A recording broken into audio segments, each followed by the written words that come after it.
पिछले हिस्से में हमने देखा था कि ब्रूस ली की लड़ाई जॉनी नाम के फाइटर से हुई थी। इस मुकाबले में ब्रूस ने जीत तो हासिल कर ली थी, लेकिन जॉनी ने चालाकी से उस पर पीछे से वार कर दिया। इस हमले में ब्रूस की रीढ़ की हड्डी टूट गई और उसे अस्पताल में भर्ती होना पड़ा। इसी दौरान उसकी पत्नी लिंडा दौड़ती हुई अस्पताल पहुंची। ब्रूस का दुनिया का सबसे बड़ा फाइटर बनने का सपना टूटा नहीं था, बल्कि पहले से और मजबूत हो गया था। तभी लिंडा ने उसे खुशखबरी दी कि वह मां बनने वाली है। यह सुनकर ब्रूस की आंखों में उम्मीद की एक नई चमक आ गई। ब्रूस जानता था कि जिंदा रहना और ठीक होना बहुत जरूरी है। उसने हार नहीं मानी और लगातार मेहनत करते हुए एक नई मार्शल आर्ट्स तकनीक बनाई, जिसका नाम रखा जिट कॉन्डो। कुछ समय बाद लिंडा ने बेटे को जन्म दिया। ब्रूस ने उसका नाम रखा ब्रैंडन ली। यह उसके जीवन का सबसे सुखद पल था। ब्रूस की तकनीक पर किताब भी छपी और जब वह किताब उनके हाथ में आई तो ब्रूस और लिंडा दोनों की खुशी का ठिकाना नहीं रहा। धीरे धीरे ब्रूस फिर से पूरी तरह स्वस्थ हो गया। उसने कॉलेज जाकर छात्रों को अपनी इस नई तकनीक के बारे में बताना शुरू किया, लेकिन अचानक भीड़ में जॉनी फिर से सामने आ गया और उसने ब्रूस को एक बार और लड़ाई की चुनौती दी। लिंडा ने बहुत मना किया, मगर ब्रूस को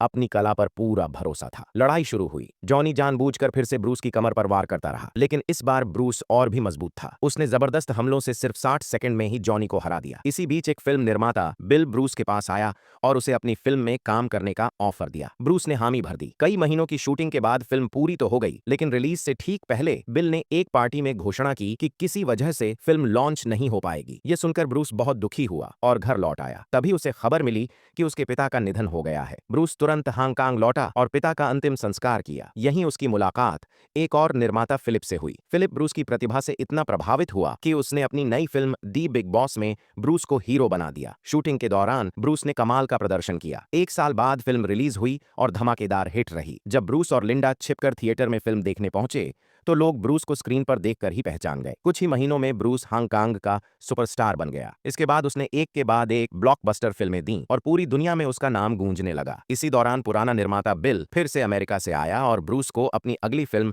ड्रैगन में काम करने का ऑफर दिया। ब्रूस उस समय लगातार शूटिंग में व्यस्त रहने के कारण परिवार को समय नहीं दे पा रहा था। लिंडा ने बच्चों के साथ अमेरिका लौटने का फैसला लिया। ब्रूस के लिए परिवार सबसे ज्यादा अहम था, इसलिए वह भी उनके साथ अमेरिका चला गया और वहां जाकर ड्रैगन की शूटिंग पूरी की। लेकिन किस्मत ने उसे ज्यादा वक्त नहीं दिया। फिल्म के बाद ही ब्रूस अचानक कोमा में चला गया। महज 32 साल की उम्र में उसकी मौत हो गई। उसकी मौत की खबर सुनकर पूरी दुनिया स्तब्ध रह गई। उसके अंतिम संस्कार में करीब 25,000 लोग शामिल हुए। आज भी लोग ब्रूस ली को न सिर्फ एक महान मार्शल आर्टिस्ट बल्कि अनुशासन, मेहनत और जज्बे का प्रतीक मानते हैं। उसकी बनाई तकनीक जिट कॉन्डो आज भी दुनिया भर में सिखाई जाती है। ब्रूस ली भले ही अब हमारे बीच नहीं है, लेकिन उनकी कला और उनकी यादें उन्हें हमेशा अमर बनाए रखेंगी। तो दोस्तों, अगर आपको यह कहानी पसंद आई हो तो एक लाइक और चैनल को सब्सक्राइब जरूर करें, ताकि इसी तरह की और प्रेरणादायक कहानियां आप तक पहुंचती रहें।